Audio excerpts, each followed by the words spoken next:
Amen.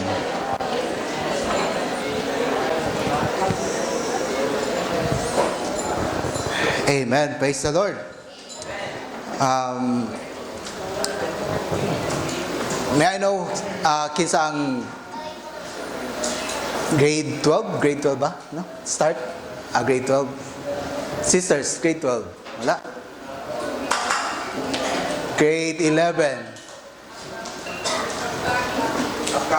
Open naman siya sa grade 11 na. This coming. 10.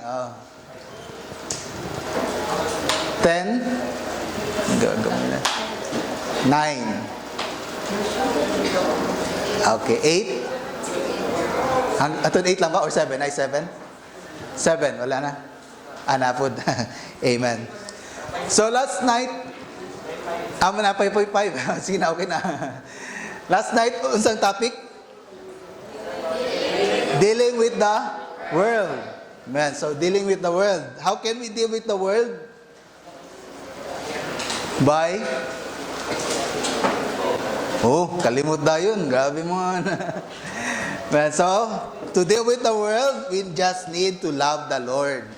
Now, remember what the illustration says, no? Yung knife, no? Holding yung bata nag-hold ng knife. So, that knife is typified by the world.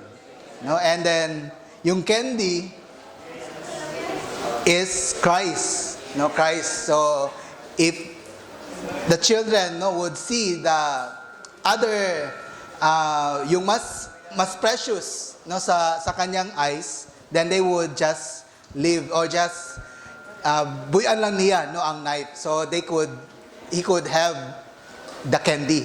So that is how to deal with the world. The world is very attractive, but it is also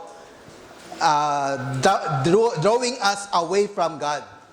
So the way for us to be saved or to overcome the world is just to see more of Christ's preciousness, and then we can be drawn back again to God. Amen. So that is how to deal with the world. Now, yung topic natin ngayon is dealing with the flesh and the self. The world is outside of us. So it is outside of us. The things that we love, the things that we see that is parang to us it is precious, to us it is lovable. All these things are just outside of us. Pero we need also to see how to deal with the flesh. This flesh and self is within us. Sa loob natin. And young as you are, you need to realize or you need to have this basic knowledge of how to deal with the self and the flesh, so that we can grow normally in the spiritual life, in our spiritual life. Amen. So, first, what is the definition of the flesh? The flesh is corrupted body. Amen. First, it refers to the corrupted body. So, ano pala yung body natin? Ano ba yung body? Body is something that God created in the beginning. So, God created the body. Hindi siya, He did not created the flesh. Ano nangyari sa flesh? Bakit naging flesh yung body? Yes, because of the fall of man. When Adam and Eve partook of the tree of the knowledge of good and evil, that fruit came in through the body. Kasi kinain So, it went to the body, and this body of ours became flesh, corrupted. So, when you say corrupted, nasira. What are the indications that our body is corrupted? What are the indications that our body is corrupted? Let me call si Pearl. Bakit, how do you say that our body is corrupted? Because of, what are the signs? Give you example, sickness. Nagkalagnat tayo. That is a sign of our body is corrupted. So, si Pearl, what are other things? Ha? Wala. Ha? Si Ezra. Wala. Committing sins. Tama. Isa si? Sino? Baliktad din. Baliktad din mo pagtama. Joshua. Candy. Daghan, no? Like, sa mamatay. Sa mamatay. Tama. Si John Ray. Grabe man. Spiritual man. Ano pa? Okay, so our body is corrupted. Yun na nga, we get sick and then eventually we die. So just imagine no, sa time ni Adam and Eve, they lived 120 years. Karon nun sa naman. Pila na lang. 90 plus.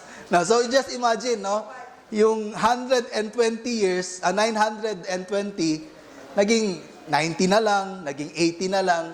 No, it is a sign, no, that our body is corrupted. It decays, it becomes sick, no, it becomes vulnerable, no, to every sickness. So that is the flesh. No, the flesh is our corrupted body. Man, so the next definition of of the flesh is the totality of man's fallen being. What do you unsay inyong pagkaintindihan ni? The totality of fallen being. The totality of fallen being. How many parts has the body? Or how many parts has a man is? 3 parts. Body, soul, and spirit. Nana. So, all these three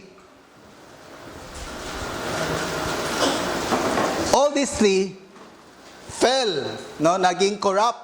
Hindi lang siya actually body lang. No, the first definition that we have, parang definition niya is ito lang yung body lang.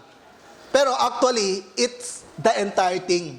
The body, soul, and spirit. So, every being, hindi lang yung body natin, yung definition ng flesh, but actually, in the Bible, it also defines as the totality of our being. So, na-mention ko na, naghatag na mo og example regarding sa body of being corrupted. Now, let's come to the soul. So, sino bigay ng example na yung soul is corrupted also? Yung soul natin, corrupted. Kisa yung ngalan? I see. Yeah, tama, mentally ill. When you feel depressed, it's actually the soul being manipulated by Satan. No, yung thought of being suicide, it's Satan's manipulation. No, in your mind, corrupting your mind, and then if you dwell with it, then your body will follow. So, ano mangyayari? Suicide na. No, so, these things, mentally ill or parang you are depressed, it's just the instigation of Satan that you are depressed. Pero actually, you are not. No? So, we need to overcome this. No? This corrupted, not just the body, but also our soul. Another example of soul being corrupted. Angry. Tama, angry. Si Jonah. Ikaw ba na ang depressed o sana to? So, other.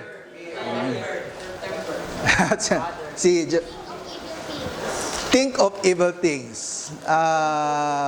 Pwede rin, pero parang ano na siya, part na siya sa sa evil, ha? Si Jeremiah.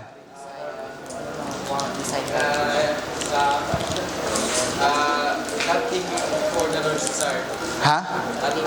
Not minding the Lord's desire. Not minding the Lord's desire.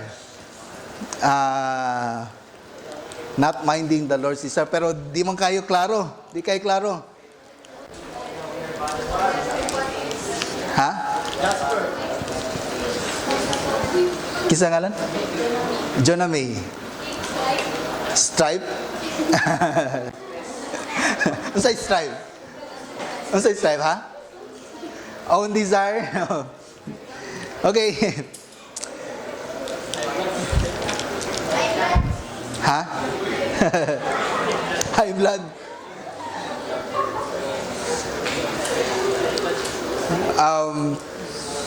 You desire something, no, yung you want to yung tawag to?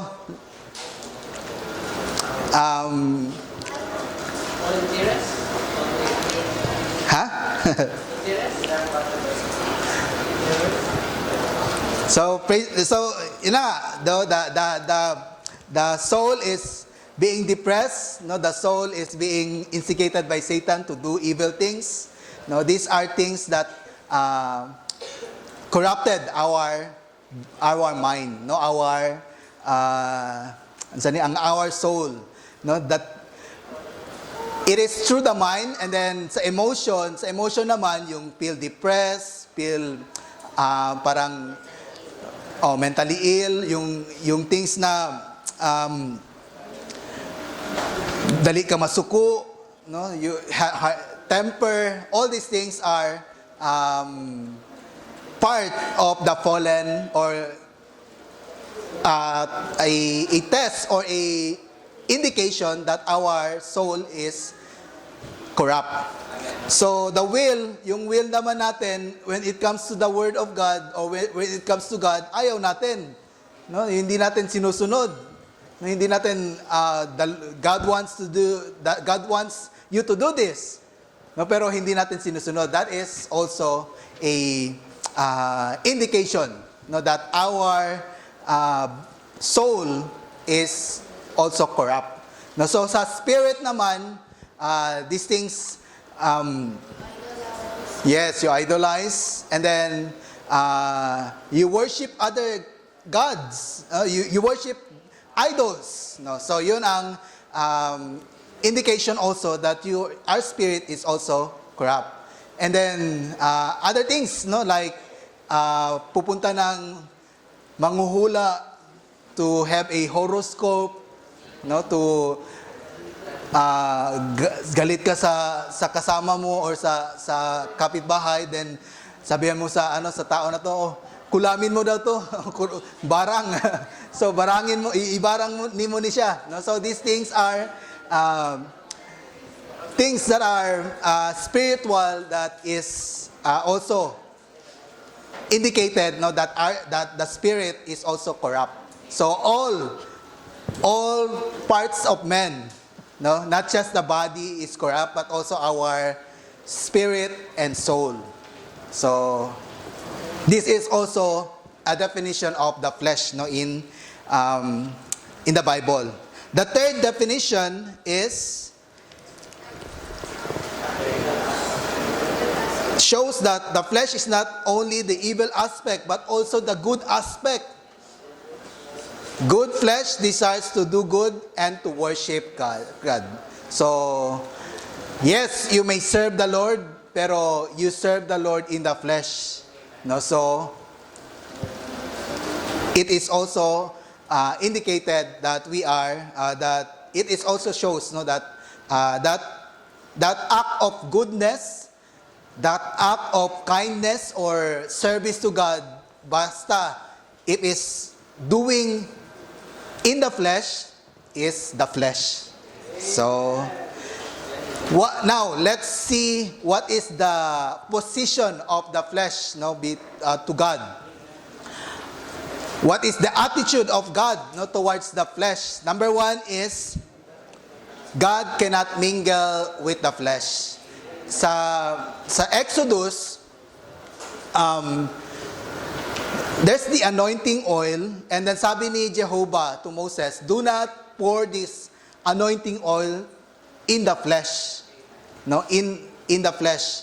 So meaning, God do not want to mingle with the flesh. No, God do not want to be one with the flesh. So ayaw niya. The Lord don't want to be one with the flesh. That is the position, or that is the attitude of Jehovah or God to the flesh. Number two, it could not coexist together. Kung andyan yung flesh, si Jehovah wala, or si God wala. If andun si God, then definitely the flesh is not there. So they do not coexist. Number three, Jehovah or God in the Old Testament He wants to eradicate, He wants to tanggalin, or He wants to go war with the flesh. Ayaw niyang andyan si flesh, He wants to eradicate it. And that is yung example dito, or yung picture dito, is the war between Israel and the Amalekites. Yung Amalekites, it is a descendants of Esau, and this Esau is the twin brother of Jacob, which is Israel. So, very related siya, pero they are mortal enemies. So, within us, there is also these two kinds. This Esau and Jacob. Si Esau is our old man, our flesh, and then si Jacob naman, the chosen one of God, is also within us, which is our spirit. Not just the spirit, our spirit, but the regenerated spirit. So these two is always at war sa deep within us. The spirit within the regenerated spirit within us wants to read the Bible. Gusto mag-read ng Bible yung spirit natin, pero yung flesh natin, yung si Esau sa loob natin, don't want. He will make you sleep. So that is also the war within men. So saan ka papanig, dun siya yung mananalo. If you listen to the spirit within you to read the Bible, then the spirit, or Esau or si Jacob ang mananalo, si Israel ang manalo. Pero kung si flesh naman yung susundin mo, matutulog ka na lang, then nanalo si Amalek, so si Esau. So ganon. That's a parang scenario when there is the war within us. So every time when we decide things, actually andon yung dalawang nature, si Amalek and si Israel, always warring within us. And we need to mind the things of the Lord, so that God within us will win. Amen. And in conclusion, flesh cannot please God. So whenever we do things in the flesh, God will never be pleased. Regardless of how good things you are doing, things that you do is good, but if it is the source is the flesh, then definitely God will not be pleased. Amen. So you want to please God? Sino gusto mag-please kay God? You want to make God happy? Amen. Amen. So, we need to learn to deal with our flesh. No? So, how can we deal with our flesh? How can we deal our flesh? Objective facts, Christ has been crucified. Well, see Christ, no, Christ died 2,000 years ago na. Christ died on the cross. But actually, many Christians do not know what is the definition of, or what is the significance of Christ dying on the cross. No, so, young as you are, you need to realize, or you need to have this kind of realization na Christ did not just die alone there. No, hindi lang si Christ ang namatay doon, or napako, or na crucify doon. Every one of us is crucified in that flesh. So do not think na si Christ lang ang namatay doon. No, do not think na si Christ died just a hero. No, na he just died a hero, or he just died alone for himself. No, but we need to realize na when Christ was crucified, we are also crucified with Christ. So, paano yun nangyari? Paano yun nangyari? Na hindi naman tayo na born. Hindi pa tayo na pinanganak that time. So, paano yun nangyari? Well, that is why we are called Christians. Or, what is the other name, or other name not sa tinatawag na sa atin, or other name of Christian? Believers. Tama. We are believers kasi we believe na Christ did not just die there. No, we believe that Christ and I, or us, was crucified on that day. Amen. So we are called not just Christians who follow Christ, but we are also believers. Now we believe na the facts that Christ died on the cross, and us also, our flesh, our entire being was also crucified with Christ. No, so Galatians, it says, or in Galatians and Romans, says that I am crucified with Christ. No, so si Paul, tapos na crucify si Christ that time Pero bakit sinabi ni Paul, I am crucified with Christ? No, so meaning, tayo rin, we can claim, we can apply this to ourselves na whenever Satan is instigating, or parang injecting thoughts of suicide in you, you should say na this thought is crucified with Christ. No, this thought of anger, no, thought of uneasy or depressed, all these things has been crucified with Christ. No, so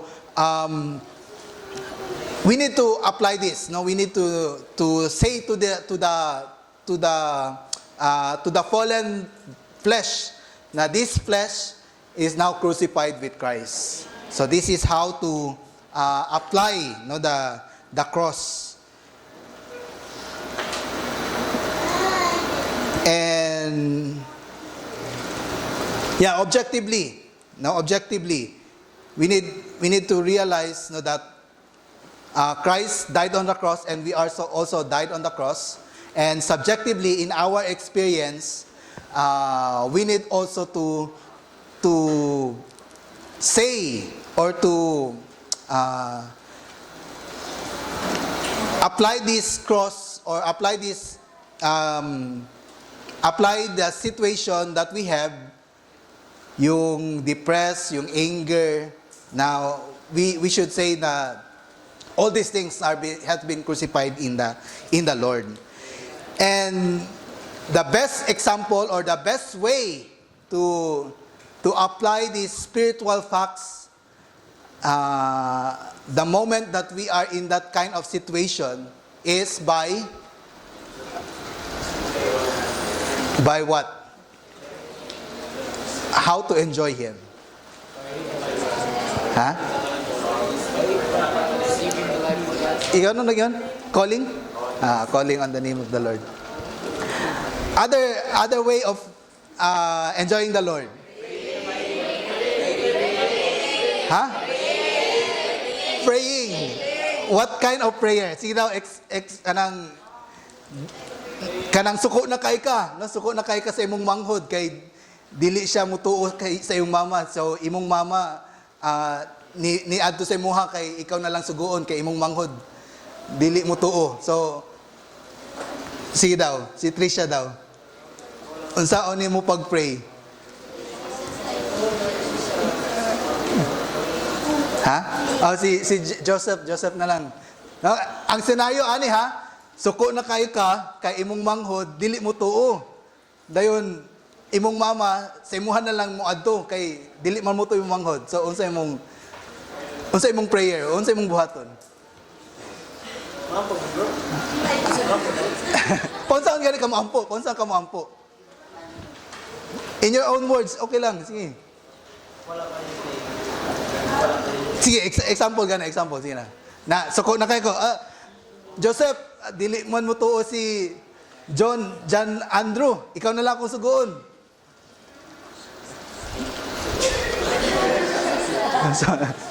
Ha?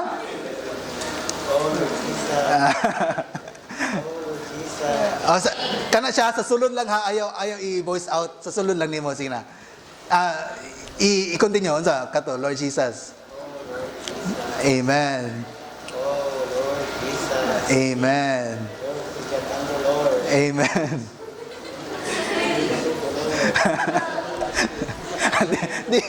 Say, ayaw ikon sa imo. Sa imong self. No, ang kalaban ninyo is yourself. The fallen man within you. Ayaw ikon si John Andrew. Ayaw apin si John Andrew. Deal it with yourself. No, so, i-pray nimo, Lord, suko kayo ko kay John Andrew, Lord, wala siya ni tuo. Lord, take this anger within me. No, take this anger within me. You do not want this anger. No, you do not want to be mingled with this flesh. Lord, kuhaan ning anger. Ana, sige na. That is how to apply the cross within you. And lastly, give you a testimony. Very effective ang when you are depressed, when you are feeling sad, o parang you are parang dili na ka makakakuan ba, parang dili na nimo kaya. No, you just sing hymns to the Lord. No, every time you sing hymns, like Lord, there's nothing in this world like you. You fill me up completely, and I don't let me leave you up for anything, because nothing can satisfy me so. Now, so that is also how to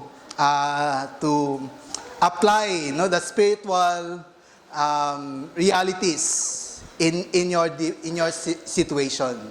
So hope we would all learn to, whenever there are situations na katunagane, parang unfair, na nakay konse mong anger, and you lust for things, you just need to, number 1, call on the Lord's name.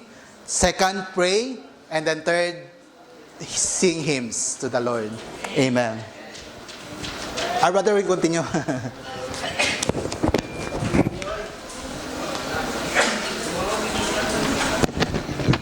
Amen. Huh? Praise the Lord. Amen. Thank you. Amen. So, Can you all rise up and call upon the name of the Lord 5 times? Amen. Oh, Lord Jesus. Oh, Lord Jesus. Oh, Lord Jesus. Oh, Lord Jesus. Oh, Lord Jesus. Amen. So, thank you, young people, for... Bura lang ko. Amen. Amen. Sige. Okay. Pinakabook man na diri. Oy, napa. Praise the Lord. Amen. Kinsa pwede mag-ano sa kuha? So, unsa na itabo? Unsa na itabo sa body? What happened to the body when sin entered into men? Raise your hand kung kinsa gusto mo. Ay, dagan kayo. Dagan kayo. Sige daw. Put your hands down muna. Okay, ready? 1, 2, 3, taas. Ay, nauna si sister. Ano nangyari, sister? It became corrupted. It became corrupted. And what? Wait lang. Continuation. Became corrupted and it became... Ano? What happened? Ay, kuha na, balik. And it became the flesh. Okay. So, sige. Continue ba tayo? Bigay pa ako. Amen. So, sa dalawang anak ni Isaac, sino-sino yo? Sige. Okay, pwede ibigay sa akin the two, yung sinabi ni Brother Bembem, Isaac, the two sons of Isaac, Esau represents what? Again. Esau represents, wait lang, baba muna, baba. Okay, ready, 1, 2, 3. Ay, sister, baba muna, sister, baba. Okay, ready, 1, 2, 3, up. Pwede patulong mga brothers. Doon, una, okay. Tulong lang kayo ha, mga kapatid dyan. Hindi ko kasi mano. So, what is, Esau represents? Esau represents the old man or the old creation, while Jacob represents the Okay. Tama? Okay, tama. Amen. Actually, supposedly, yung second na sinabi niya, yun yung second question. Kaya so sinagot na niya yung second question. So, praise the Lord, sister. Ibig sabihin, you are enjoying the message. Amen. So, I will continue later. No? So, okay. So, kanina, the brother spoke concerning about the matter of dealing with the flesh. I think yung flesh, you can really see it's really a problem to us. No? Imagine mo, there is a war within us. 'Di ba? Nakita niyo yung nangyaring war ngayon sa, 'di ba? The war that is happening in the world, no? 'Di ba? Malaking problem talaga siya, 'di ba? What happened during the war yung nangyari recently, 'di ba?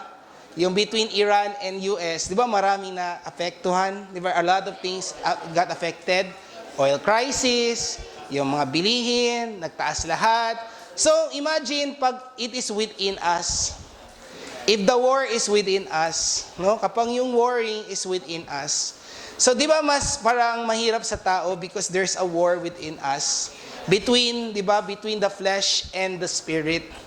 So, the question is, ano yung pipiliin natin, no? Amen. Sure, spirit? All the time ba? So, yung point ko lang doon, man is very complicated, no? Man is very complicated. Actually, yung problem ng man is not only the flesh. Okay? The flesh is the greatest hindrance to God in building up the church. And isa yan siya.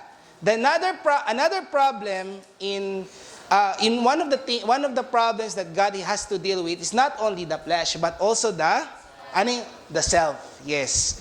So the second problem that God needs to deal is the self. Sino makapagbigay sa akin? In what give me the verse or give me in the Bible saan pwedeng makita ang self? Uy, hanap agad.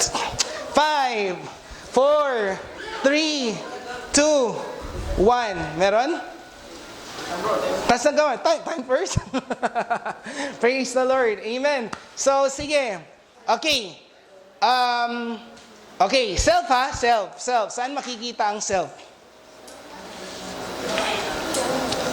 May nakita kayo? Makita nyo ba? Okay.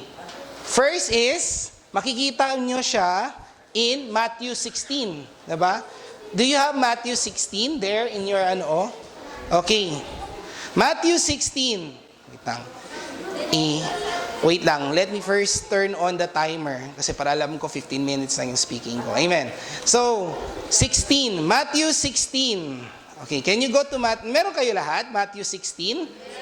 Okay, this Matthew 16 starting in verse 21. Sabi ba niya? Okay, anyways, saan dito? Ano sabi diyan? Can you read it? Matthew 16. Okay, I think verse 25 meron kayo? Okay. Actually, it's found in Matthew 16:25. For whoever all together, or whoever wants to save his soul life shall lose it. But whoever loses his soul life for my sake shall find it. Saan dito yung self? Sino nagsabi the soul life? Okay. See, again, sino nagsabi ng soul life? Parang hindi man sure. Okay, merong himself? Saan? Saan? Saan, brother? Okay, praise the Lord. Okay, let him deny himself. Okay, nakita din ni brother, that is in Matthew 24. Okay, meron din in himself. Okay, so sige. Actually, yung Matthew 16:20, yung etong Matthew, at yung sinabi ni brother, this can also be found in Luke chapter 9 verse 25. Meron kayo dyan? Luke chapter 9 verse 25. Okay? Sabi pa sa 25, for what is a man profited if he gains the whole world but loses, if you want, you can write this one. For what is a man, or kung may Bible kayo dyan, you can read it with me. For what is a man profited if he gains the whole world but loses or forfeits himself. Tama si brother, that is in Matthew 16:24, yung word na himself. Okay, iparallel natin siya sa Matthew 16:26. Okay, Matthew 16:26, iparallel niyo siya sa Matthew 16:26. Anong sabi sa 26? Can you read? Meron kayo? Sabi pa sa 26, for what shall a man be profited? Di ba same? If he gains the whole world but forfeits his, pero hindi niya sinabi dito yung himself. But he mentioned here the soul life. Okay? He mentioned here the soul life. So anong ibig sabihin nito? If you parallel 19:25 and 26, pag niyo siya, if you put them together, what does it tell you? It tells us, anong sinasabi dyan? It tells us, okay, Matthew 16:26 and, okay, iparallel natin siya, okay, ganito, iparallel natin siya sa Luke 9:25. So what does it tell us? Ito, sinabi niya, soul life. Tama ba spelling ko? Yan. Soul life. This one tells us, anong ginamit niya? Instead of soul life, ginamit niya anong ginamit niya? Ginamit niyang word, himself. Okay? Himself. Okay. So, you have to focus on the word self and soul life and soul.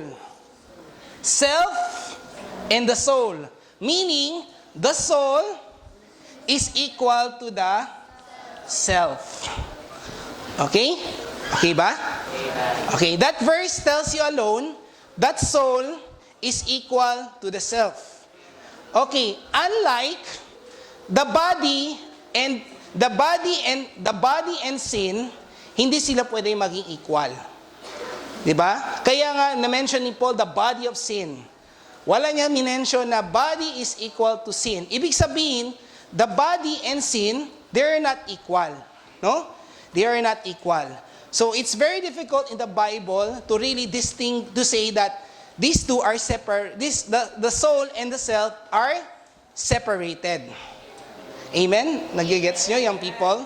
So what does it tells us? So, ibig sabihin, if you are in the soul, you are in the self. Why? What happened to the soul? Di ba ito yung 3 parts of man? Before the fall of man, everything of these 3 parts were okay. But after the fall of man, ano nangyari? The body became, message became the corrupted and became the flesh. And the spirit, ano nangyari sa spirit? Isurat ko lang na-deads ang spirit. So wala, hindi na, man cannot anymore contact God because namatay ang spirit. And the soul, ano nangyari? The soul became also corrupted and Satan injected himself into the soul.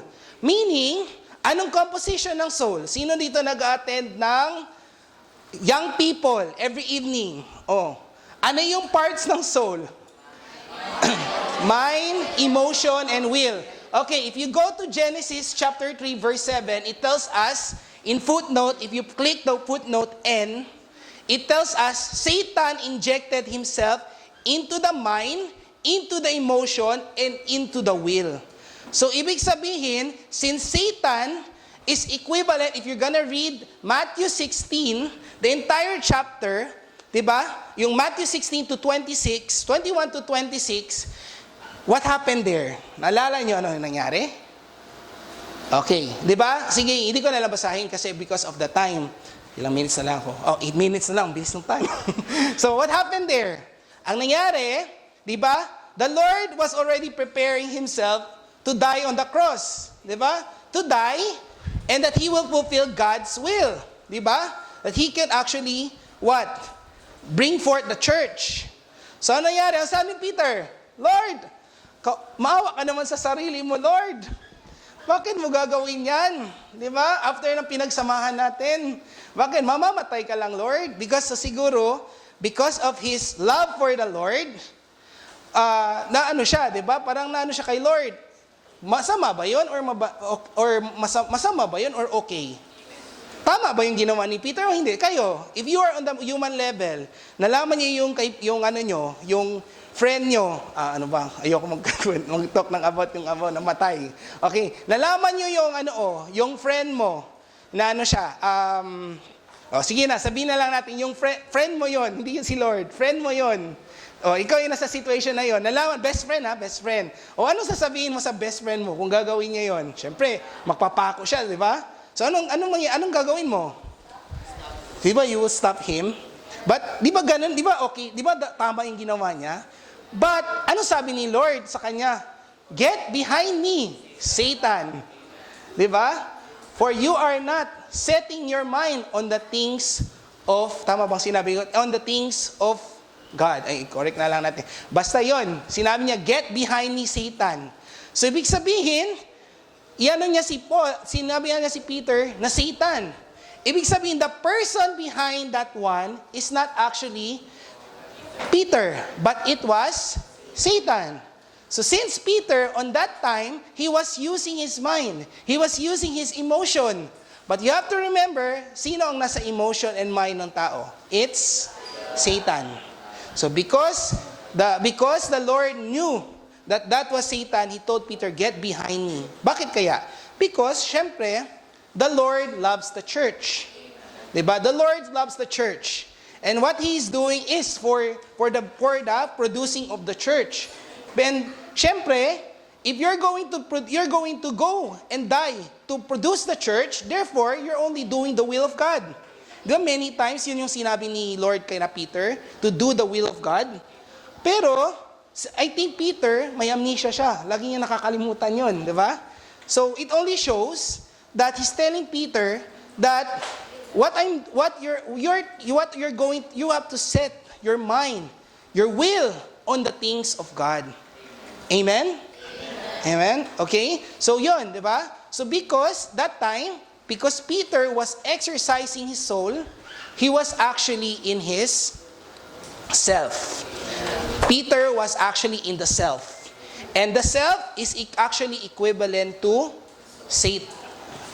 Soul, and also, this one is also equivalent to Oh, equal din yan kay Satan. When you talk about the self, this one is actually the embodiment of Satan. Okay? The embodiment of Satan is the self. Okay, so ngayon, tanong ko sa inyo, how do you know that if you are in the self? Okay. How do you know that if you are in the self? Okay? Peter, yung binigay ni Peter sa kay Kinano, when Peter spoke to the Lord, he was actually giving an what? He was actually giving an opinion. He was actually giving an opinion. Lord, di ba? If you are, parang di ba kung meron kang gusto malaman or you want to ask for an advice, you're seeking for an opinion on what to do, anong gagawin, or tama ba itong gagawin ko? But Peter was actually giving his opinion. Okay? So meaning, if you are in the self, you are full of opinion. Diba? Okay, sige. How many brothers, ilang brothers meron sa training ngayon? How many brothers are here in the training? Based on your statistics, ilan? 70? 70? 60? Then, ano lang? 32. O sige, 32. Oh, no need to count, brother. Okay lang. Okay, 32. So imagine, pag nagsama-sama kayo sa isang room, nagsama-sama kayo sa, sige na lang, wag na lang yung 32, marami na masyado. Kayong brothers.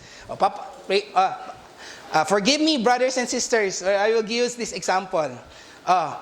Mobile Legends. Di ba may kanya-kanya kayong karakter? Di ba? Papunta tayo sa trend ngayon, di ba? Lord, forgive me for the passion of the age. So, pupunta tayo sa trend, naglalaro ka ng Mobile Legends, brother? Sige. Sige. 5 sila naglalaro ng Mobile Legends. Di ba may kanya-kanyang karakter yan sila? Di ba? Lahat sila may opinion. Itong magandang karakter, siya magandang karakter, magandang karakter, magandang karakter, magandang karakter. So ano mangyayari? Pag lahat sila gusto nila yung opinion nilang masusunod. Ano? Matatalo? Matatalo? Yes, matatalo sila kasi ano mangyayari pag hindi nasusunod? Usually, mga brothers, pag hindi nasusunod yung opinion natin, nag-aaway. Yes, tama, di ba? Sino ba palagi ang nagsusuntukan? Di ba mga brothers? Di ba? So, di ba? Okay, imagine introducing that one to the church. If all of us in the church are opinionated. Therefore, problem siya hindi. O let's say in the service, sabi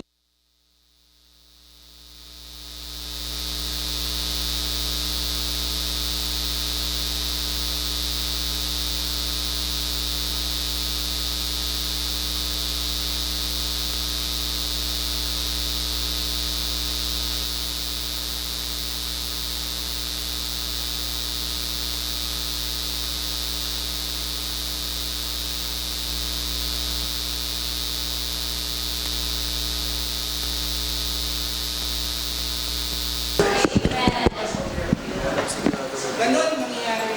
Brothers and sisters, young people, all of us in the church are actually in the self. I'll give you one example. Si Brother Lee, merong example. Okay, thank you. Amen. Ganito na lang. Okay, example, si Brother Lee, di ba? Okay, may isang brother sa meeting hall. Pansin ni Brother Lee, winter kasi siya. So, pumapasok yung lamig sa loob. So, Brother Lee, hindi si Brother Lee. So, sinut off niya yung door. So, pag shut off niya ng door, may isang brother. Sabi niya, ano man to? Paano yan maging itsura yung welcoming ang meeting hall pag serado yung door? Di ba? Nagbigay siya ng opinion niya. Dapat naka-open yan para at least alam ng tao, lahat pwede pumasok. Welcome lahat. So, inopen niya yung door. Pagpasok ni Brother Lee, pagtingin naman, naka-open ang door. Close na naman niya yung door. Then, pag nakita naman ng brother, inopen na naman niya yung door. Hanggat sa nakita silang dalawa, inabutan niya yung brother na nag-close ng door, anong ginawa ni Brother Lee? Nag-insist siya or wala? Nag-insist siya, wala. Nag-insist siya, wala. Sino nagsabi wala? Taas ng kamay. Uy, kunti lang. Praise the... Okay, sino nagsabi nag-insist si Brother Nee? Amen. Praise the Lord. So, ang tama doon is, the Brother Nee said, Brother, let's just pray. So, pinabayaan niya, okay, open na lang yan. Let's just pray. So, you can see the example of Brother Nee, how Brother Nee actually deal with the self. So, alam nyo, I've been also long in the church life. I've seen, now I understand why when the brothers and sisters come into the fellowship, everyone is silent. Oh, some brothers and sisters are very silent. You know that they have good ideas, but they're very silent. This is an example of actually dealing with the self. Ngayon ko lang na-realize, in my age, 34 years old, sa atin lang to, I'm 34 years old. So, in my age, doon ko lang na-realize, that's why some brothers and sisters are very silent when it comes to coordinating for a service or are in fellowship. So, anyways, I want to already to go on to the So how do we deal with the self? So how do you deal with the self? Galatians 2:20 and Romans 6, chapter 6, verse 6. Okay. Ano na lang natin ha? I will just read na lang that one. To deal with the self, again, to deal with the self in Romans chapter 6, sabi man niya, chapter 6, verse 6, knowing this, that our our old man has been crucified with him in order that the body of sin might be annulled, that we should no longer serve in sin as slaves. So, na-mention niya dito is crucified. This is actually connected to Galatians 2:20. Anong sabi doon? I am crucified with Christ, and it is no longer I who live, but Christ who lives in me. So nakita, di ba? It's very clear that Christ should live in us. So what does this say, young people? Meaning, in everything that we do, in our day-to-day living, Christ should be in us. And Christ should express through us. But we can only do this if we, di ba, sabi ni Brother Bembem, we already have the objective facts that we are crucified with Christ. But the next thing is, even we know that we are crucified with Christ, how are we going to apply such experience of Christ's crucifixion? That is by, anong sabi in Romans? For the mind set on the flesh is death, but the mind set on the spirit is life and peace. So the secret is to set our mind in the spirit. Bakit? Because in the spirit, there is Christ. Lahat ba tayo saved? If you are saved, then therefore you have already received Christ. So everything that Christ went through, His incarnation, His human living, His crucifixion, His resurrection, His ascension, everything that Christ passed through is actually already in our spirit. So we have to enjoy Christ. We have to enjoy this very sweet Christ. Alam niyo yung myrrh, yung ginagamit before in the very ancient times, it is used as a perfume. The scent of the myrrh is very sweet pag ninamoy siya. And at the same time, the myrrh is also used for medication. It is used for killing the bacteria. Okay? Therefore, we have to experience Christ, the killing power of Christ. Experience Christ as the myrrh. Since our spirit is already the compound spirit, as mentioned in Exodus, di ba? So, ibig sabihin, this spirit of ours is the compound spirit. And in the compound spirit, everything that Christ had already have accomplished is already enjoyed by us. So, the secret here, young people, okay, is to be in our spirit. So, exercise. So, paano tayo magte-turn sa spirit natin? Yun na, sabi ni Berbem. First, call upon the name of the Lord. Okay. When you call upon the name of the Lord, Did you have the feeling that, oh, praise the Lord. Parang I should what? Number one, Lord, thank you Lord. I have experienced this parang magaan. Or Lord, siguro I should circumcise my ear to listen to the message. 'Di ba? Okay. Ano pa? Number two, pray. Yes. Next is you have to pray. So pray is not to pray objective prayers, but to pray what? Personal prayers based on your situation. Okay, the Lord is very available in your spirit. You can just contact Him anytime you want. And third is, ano pa? Pray reading. Okay, pray reading the Word or enjoying the Word. Diba? So in the meetings, are you enjoying the verses given to you by the brothers and sisters? Okay, the secret is just actually to touch the Lord in our spirit. And to touch the Lord in our spirit is for us to enjoy in the Lord to what? Calling, praying, and enjoying His Word. So hopefully, this entire SSOT will not only be such parang, ano ba to? Parang ano ba? I will just end this one. Parang, ay, napilitan lang ako dito, kaya nandito ako. But after the SSOT, I hope that even one message or two messages, you have enjoyed the Lord. Amen. So, are you enjoying the Lord? Amen. Malalaman natin yan sa prophesying. Amen. So, I end my message here.